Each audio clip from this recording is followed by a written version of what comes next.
qu'on est la meilleure tribune du championnat. Mais oui, je veux dire qu'on est la meilleure tribune du championnat. On va commencer par remercier France Bleu qui nous ont invités chaleureusement hier et midi à nous représenter dans leur émission Actu de TFC, c'est ça ? 100% TFC. 100% TFC, pardon, excuse-moi. Donc il était en plateau là-bas, vous pourrez nous y retrouver régulièrement là-bas, ça fait plaisir. En tout cas, un gros big up à midi. Bon, même s'il n'est pas là ce soir, ce sera encore une émission de qualité parce que quand il n'est pas là, c'est toujours mieux. Du coup, on l'envoie directement. Du coup, on l'envoie ailleurs. On le punit, on l'envoie en Auvergne et dans les autres radios. C'est beau ça quand même. Merci Anaïs et Julien pour l'invitation. Exactement. Voilà, ça c'est fait pour les remerciements. Les abonnés, messieurs, dans les actualités, 17 359 abonnés, record absolu de plus 30% par rapport à l'année dernière. C'est cool. C'est dingue.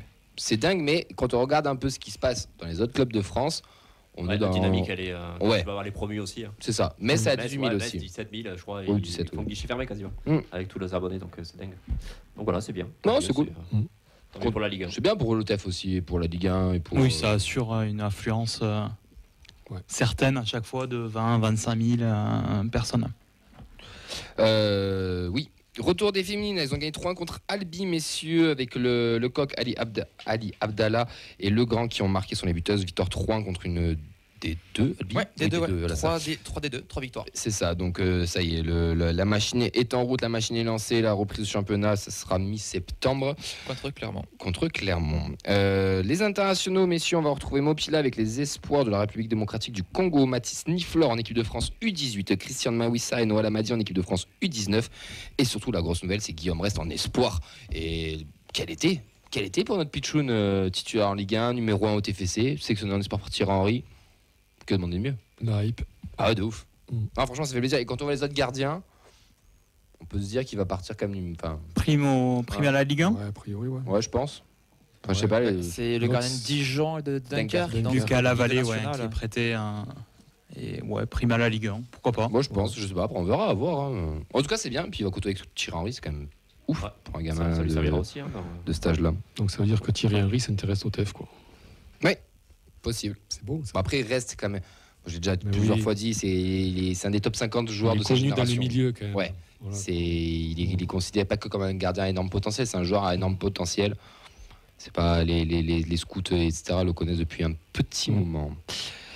Et il est bientôt en fin de contrat. Allez, ça c'est première. Tac. D'autres sélectionnés, messieurs, puisqu'on a Jean Roux avec l'Australie, Mamadi Bang avec le Burkina Faso, Soiseau avec le Chili, on vous l'a annoncé mardi, ainsi que Logan Costa avec le Cap-Vert et Zakaria Abouklal avec le Maroc. Et d'ailleurs, avec les anciens, on a Minadli aussi qui a fait le choix d'aller avec les Lions de l'Atlas. Donc voilà pour nos internationaux. Pour ce week-end, il y a un beau programme pour ceux qui veulent faire un week-end TFC. On vous donne rendez-vous dès 11h du matin avec la réception de Béziers pour nos U19 sur le terrain Bristaton. Vous enchaînerez avec les U17 qui recevront Montpellier à 15h sur le terrain Bristaton.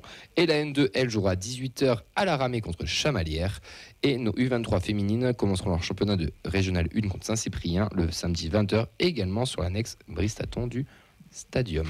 Voilà. Est-ce que vous allez avoir des matchs ou pas, juste Clermont dimanche? Clermont dimanche, ouais. Ok. Bon, okay. Toi, tu vas voir Chamalières, j'imagine? Ouais, moi, Cham, je pense que j'ai commencé mais là-bas, donc j'avoue que je pense que je vais faire un petit tour à la Ramée. Je vais en profiter pour faire un petit coucou à ma maman, ça fait 2 mois que je l'ai pas vue.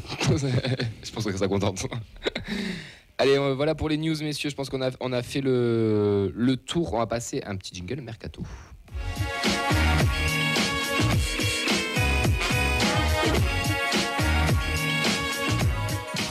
Allez, le mercato, on en a parlé déjà mardi, c'était officiel. Shaibi est parti à Francfort.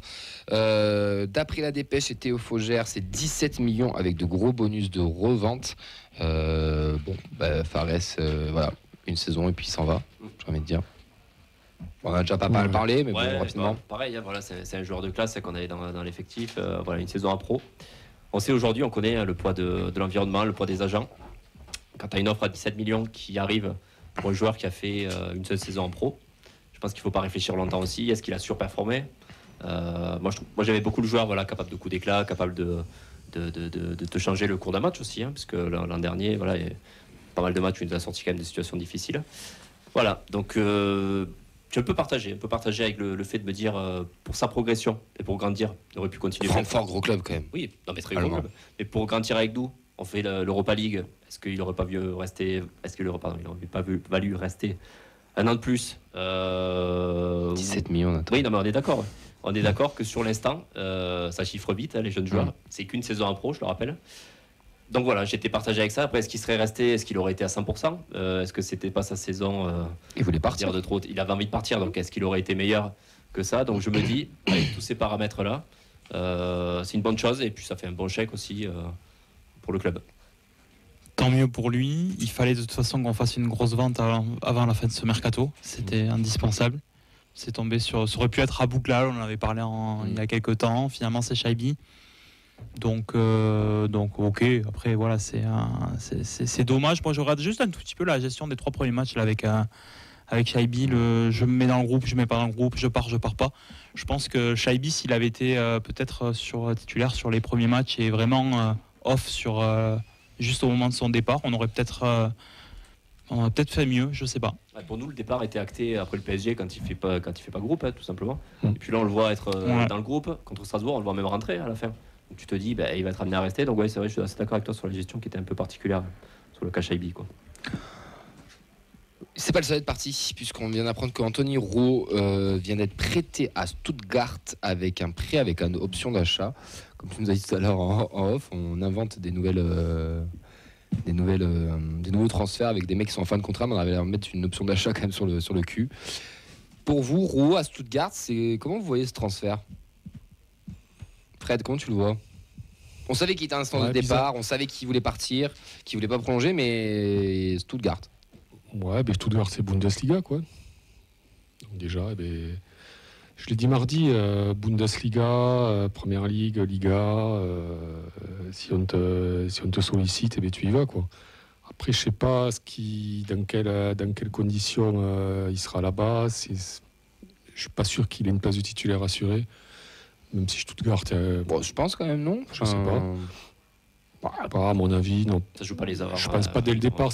Ça fait à peu près 6 mois qu'il a pas performé. Enfin, tu vois, il a pas. Il est un peu en dents de scie, mais il est arrivé un peu sur le plafond de verre aussi au TEF. Tu sentais que le mec, ça faisait un petit moment qu'il était là et qu'il fallait que ça bouge un peu à la Bafodé qui a quitté. Je sais pas si vous vous rappelez qu'il a quitté ces derniers matchs au TEF.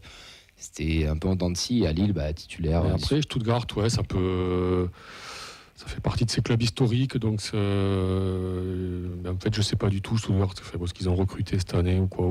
Ça joue pas. Je crois que c'est un peu fond de classement, quoi. Il y a une prime sur le maintien, donc ça veut dire que ça joue le maintien et pas en Europe. Non, mais c'est toujours pareil. Si le joueur ne se sent plus bien ici, il s'en va. Point final, on va pas. Ouais. Moi j'ai du mal à comprendre ce prêt dernier jour de mercato. Alors on sait qu'on a un effectif qui n'est pas pléthorique. On a quand même un central. Qui c'est que tu as derrière après Costa, Nicolas Hyssen. Le gardien du stade. Non, mais voilà, si il n'est pas dispo encore. Si t'en as un qui malheureusement se blesse, qui est suspendu. Rouault, ça faisait le nombre. Alors on savait que Costa, il était passé devant lui dans la hiérarchie. Parce qu'il était sur l'ascenseur de départ. Ouais, mais après, oui, mais sportivement aussi, Costa. Je suis pas sûr. Je suis pas sûr que c'est un Rouault qui est prolongé de 3 ans, c'est Costa qui part titulaire d'entrée. Ouais, je sais pas. Non, les gars, si Costa est intronisé titulaire, c'est parce que Rouault il est en instance de départ et qu'il veut pas prolonger. Je te parle en début de saison, pas à l'instant T. Même si Costa a fait un très bon début de saison, qu'il est en progression, etc. Mais à l'instant T, t'as Rouault qui est jusqu'en 2027, je pense qu'il part titulaire. Je pense. Mais après, t'es bloqué. Derrière, t'as qui? T'as Maouissa, c'est des jeunes. On a des il faut se dire là que quand tu as une saison avec autant d'échéances et autant de matchs, c'est vrai que les joueurs qui parlent le dernier jour, je trouve ça les joueurs qui sont mis en avant soit par leur performance, soit par les à côté du football, quoi, ils veulent pas rester, quoi, en fait. Et le problème, il est là, c'est qu'ils veulent pas rester dans des clubs comme nous, ils veulent pas rester donc en Ligue 1, quoi. Mais on est d'accord qu'il nous manque un central. On a fait le bilan mardi avec les joueurs. Et lui, il s'en fout qu'il manque un central. On a 20. Enfin, non, il y a Rouault qui est plus là, donc il était remplacé. On va parler après d'un nouvel recrue. On a 20 joueurs compétitifs, hors jeunes et hors les 4 gardiens. On a 20 joueurs. Je sais que Comoli, on le sait tous, il a dit qu'il veut 21, 22, voire 23 max, gardiens compris, de joueurs compétitifs. Mais là, il en manque au bout d'un moment. Il nous fallait un ailier, on va y venir. Il est arrivé, mais là, Rouault qui se barre, putain, il manque un central. Et après, peut-être que Rouault a dit à Comoli, moi, c'est un ou fait beau rien, quoi. Non, mais j'espère qu'ils l'ont prévu. On le sait tous que Rouault veut se barrer. Enfin, j'espère qu'ils l'ont anticipé quand même. Enfin, d'ici minuit, on a espoir qu'il y ait un central qui arrive, non? Je sais pas. Mais je sais pas, non. Enfin, bon, il a dit que c'était fini, là. Ça de la com, avec voilà. le partenariat en Turquie, avec le club et tout, peut-être que tu peux avoir. Non, mais c'est vrai, le partenariat qui s'est monté, ça peut aller de sens. Tu peux avoir aussi un joueur prêté dernière minute qui n'aura peut-être pas le niveau pour être titulaire, mais qui peut être le joker s'il nous manque un central et qu'il nous faut un vrai Après, central. l'année dernière, on disait qu'il avait une bonne sortie. Donc, si maintenant- Ça fait 2 ans qu'il a une sortie en tout. Bon, après, comme on lit, bon, il est plus à Putain, une sortie en Allemagne quand même. une contradiction près, mais bon. Rémi, par rapport à Rouault. Moi, je suis plus déçu que par rapport à Shaibi. Rouault, c'est quand même. Ouais, c'est un historique. Enfin, Ouais, voilà. c'est C'est quand historique, même une pierre, une pierre du TFC qui part. Un peu dans l'anonymat et ça me plaît pas beaucoup, moi, ça. Donc bon, tant mieux pour lui. Est-ce que c'est un premier choix pour lui? Je ne sais pas. J'ai une pensée pour notre confrère Margot Dumont qui avait annoncé il y a 2 ans qu'il sera en équipe de France. Malheureusement, j'ai peur que sa trajectoire soit un peu bizarre. Ah, va arrêter en équipe de France à Stuttgart, non? Oui, il a commencé là-bas, ouais. Non, voilà, et après, 3 millions d'euros, c'est toujours mieux que 0. Donc bien joué de la part de Comoli d'avoir inventé le prêt, le prêt plus de l'argent pour une fin de contrat. Mais ouais, déçu, un petit peu déçu quand même de voir son départ. C'est le leasing. Hein. Ouais. Moi, pour finir, juste sur le plan de carrière de Rouault, je comprends pas le choix de Stuttgart. Tu m'as dit là, Bundesliga, ok, très bien. Mais tu pars dans un club qui est, alors attention métaphore, est-ce que je vais dire, un peu comme le TEF en Allemagne, dans le sens Stuttgart est beaucoup plus grand que le TEF. Je suis pas en train de dire qu'on est plus grand que Stuttgart, mais tu vas dans un club qui a joué le maintien pour potentiellement faire tremplin pour aller viser du Bayern ou du Dortmund ou du machin. Un Rouault, pour moi, je pense, un club comme Lyon, comme Monaco, comme Nice, comme Lille en France, où tu as un premier step à passer, où tu as une vraie évolution, aurait pu être plus abordable. Là, il part à Stuttgart. Il n'a pas eu le choix. Ouais, mais pour moi, il repart dans un même type de club. Il n'y a rien en France. Lyon, t'as vu ce que c'est maintenant. Monaco, t'as vu ce que c'est maintenant. Sérieux, mais Nice ou Monaco, il y a Monaco à un moment donné qui avait qui était sur les tablettes.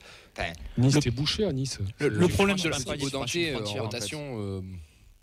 Je sais pas. Le problème de la France, c'est qu'on a envoyé que des mauvais signaux.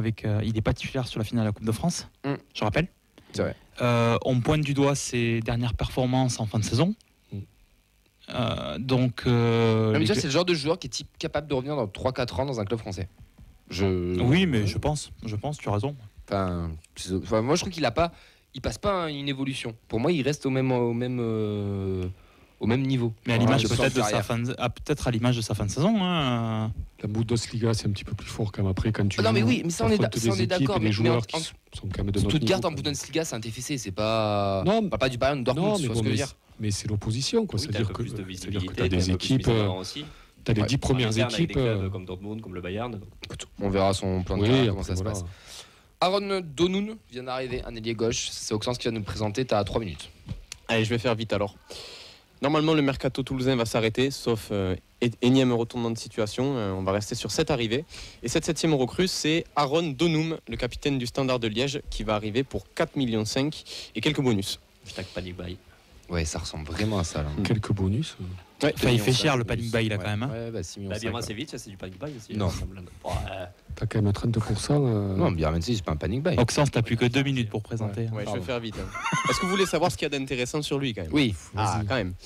Le Norvégien de 25 ans, il possède quand même un profil assez séduisant sur le papier, mais attention, il va falloir bien l'exploiter. C'est un joueur qui a été formé à Vålerenga, l'ancien club de Hog, et qui a passé plusieurs saisons dans son pays natal. Qui est-il? Avant de signer au Standard en 2021. C'était sa première expérience à l'étranger, c'est pas très très bien passé. Il finit par retourner à Vålerenga en prêt, et puis la saison suivante, bam, le déclic, ça y est, la machine est lancée. Et les droits de formation, il a récemment basculé sur le flanc gauche avec le Standard de Liège, et ça a été une réussite. C'est un joueur qui est très technique, excellent dribbleur avec une bonne patte gauche.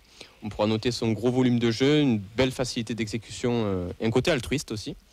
Et pourtant, il a quand même un défaut majeur qui ressort. La demande en mariage? Non, pardon. C'est son manque de régularité. En Belgique, on le voit surtout comme un joueur capable du meilleur comme du pire, mais qui est aussi capable de passer complètement à côté de ses matchs. Ça pue quand même. On a recruté Regatta, en train de me dire? Non, on disait ça d'Aboukla, le manque de régularité. De Matsaré, de Djurmaz, de Van de Birmancevic comme le futur meilleur ailier gauche de Ligue 1. C'est faux, personne n'a jamais dit ça. Non, mais sur les forums d'anciens supporters. Vas-y, Oxens. Et un dernier truc qui m'a bien intéressé aussi, c'est son tempérament qui ressort assez souvent. C'est un mec qui a vraiment l'étoffe pour être capitaine, qui est capable de pousser des coups de gueule quand ça va pas, qui aime bien parler avec les arbitres aussi. C'est un profil qu'on n'avait pas forcément. Mais bon, si je dois résumer, on a... C'est pas forcément une bonne nouvelle. Ouais, c'est Voilà. peut-être pas forcément le profil que. Ça rajoute des profils. Je laisse ça comme ça. Enfin bref. Si je résume en quelques mots, c'est un ailier polyvalent, créatif, qui a inscrit 3 buts et 8 passes D l'année dernière. On va voir ce que ça donne, mais en tout cas, bienvenue à lui. Je te donne 12 pour l'exposer. Il manque un petit peu de rythme, mais j'ai bien aimé quand même, c'est bien. Quand même. Manquait d'image, d'illustration, je pense. Satisfait de la recrue, il nous fallait un ailier gauche, on a paniqué, on allait chercher ça. Voilà, donc Enfin, donc moi, il nous fallait un ailier paniquer, gauche, mais- on en a un. Alors après, est-ce que c'est le bon ailier gauche À Je voir. sais pas. Enfin bon, moi je connaissais pas depuis hier. Personne ne les connaît à chaque jusqu'à fois, hier, c'est un mec. donc, de toute façon. Et on le connaît toujours Il pas est quand d'ailleurs. même plus Voilà. connu que les autres en soi. Il vient pas non plus d'un club Oui, perdu qu'on tu suis connaît. le Standard de Liège. Non, mais on peut le mettre sur une carte. Je veux dire, c'est quelque chose qu'on connaît. C'est pas Standard, un ils sont connu, limite, ils sont limite Ligue 2 maintenant. C'est Oxens, vas-y. Il est aussi international norvégien. combien de sélections Plus. Il faut le dire quand même, 2 sélections. Voilà, 2. Il les a, avec Léa. Qui ça On l'embrasse. Rémi, satisfait Je sais pas. Non, mais c'est vrai. C'est-à-dire que très honnêtement, je sais pas. J'en ai aucune idée. On verra. On fera un point dans un mois. Non, au-delà de ça, bon, mais la somme est monstrueuse. Sur l'échelle Redbird, je Ouais. parle. Sur l'échelle Redbird, la somme est monstrueuse. Par contre, moi, il y a un truc qui m'inquiète un petit peu plus, c'est que quand on regarde, quand on a pu voir peut-être quelques réactions de la part des supporters du Standard, on a quand même l'impression qu'ils sont très contents qu'ils soient partis quand même. À Bougla, ils étaient contents qu'ils se barrent. Oui, mais moi j'aurais préféré. Mais alors après, vous connaissez, ceux qui m'ont déjà entendu connaissent mon amour pour Abouklal. J'ai l'impression qu'on a recruté son L'homologue à. Ouais, voilà, Enfin, miroir. bon. On va se régaler cette année. Je vous promets, on va avoir un ailier droit qui donne pas un ballon et un ailier gauche qui aura aucune stat. Je souhaite bon courage à mon ami Dalinga. Parce que non, après voilà, bon, après c'est du foot science-fiction ce que je suis en train de dire, mais je sais pas. Je reste On verra. dubitatif. On verra, messieurs. On en fera un gros bilan mardi de toute manière du mercato. Est-ce que tu as des réactions avant qu'on enchaîne? Ouais, bah déjà, celle de Lucas, la toute dernière, qui est pauvre Dalinga, Oui, je viens qui de la fait, voir, ouais. qui me fait assez rire. On a Fabrice qui nous disait qu'il n'en démord pas, il comprend toujours pas le départ de Birmancevic quand on voit cette galère d'ailier aussi. Je pense qu'il y a un problème de comportement chez Bierman et qui n'était pas adapté au TEF. Il y a Free Flag qui nous dit du coup, qui nous relance la rumeur à Émeric Laporte, en dernière surprise au TEF, bien sûr, un petit clin d'œil au troll qui avait pris. Thibaut Toto qui a s'étonné de Rouault, qui le trouvait peut-être plus Liga compatible. D'ailleurs, c'est ce qu'il nous joueur. avait dit. Je vous avais dit qu'on l'avait C'est le interview. Bétis, quoi. Ouais, c'est ce qu'il nous avait dit qu'il allait aller en Liga. Mais bon, Et donc, apparemment, l'Allemagne, c'est. Et après d'autres, voilà, plus Free Flag qui souligne le fait que notre dernière recrue est quand même capitaine de son équipe, donc plus la prolongation début août, fait que son prix est aussi élevé et que Henry, pour lui, son incostas fait peur. Écoutez, messieurs, seul le terrain répondra de ses actes et on le jugera d'ici quelques années. C'est beau ça aussi. C'est beau. Attention Musique sur les épique. 3 premiers matchs. On est obligé d'attendre quelques années parce que tu as dit au jugera après quelques années. Komoli l'a dit, un recrutement ça se juge sur 3 ans. Moi j'écoute mon président, tu vois, je suis bête et discipliné. Après, sinon en 3 matchs je peux te En juger. 3 matchs, on peut Ouais, faire ouais, un avis. Hein. Sur Twitter en 10 minutes c'est jugé. Il faut les couper en deux. Des fois, tu as 3 Surtout mois. que lui, je crois qu'il a un contrat de 4 ans. Non, on en reparle en janvier. Ça, c'est bien ça.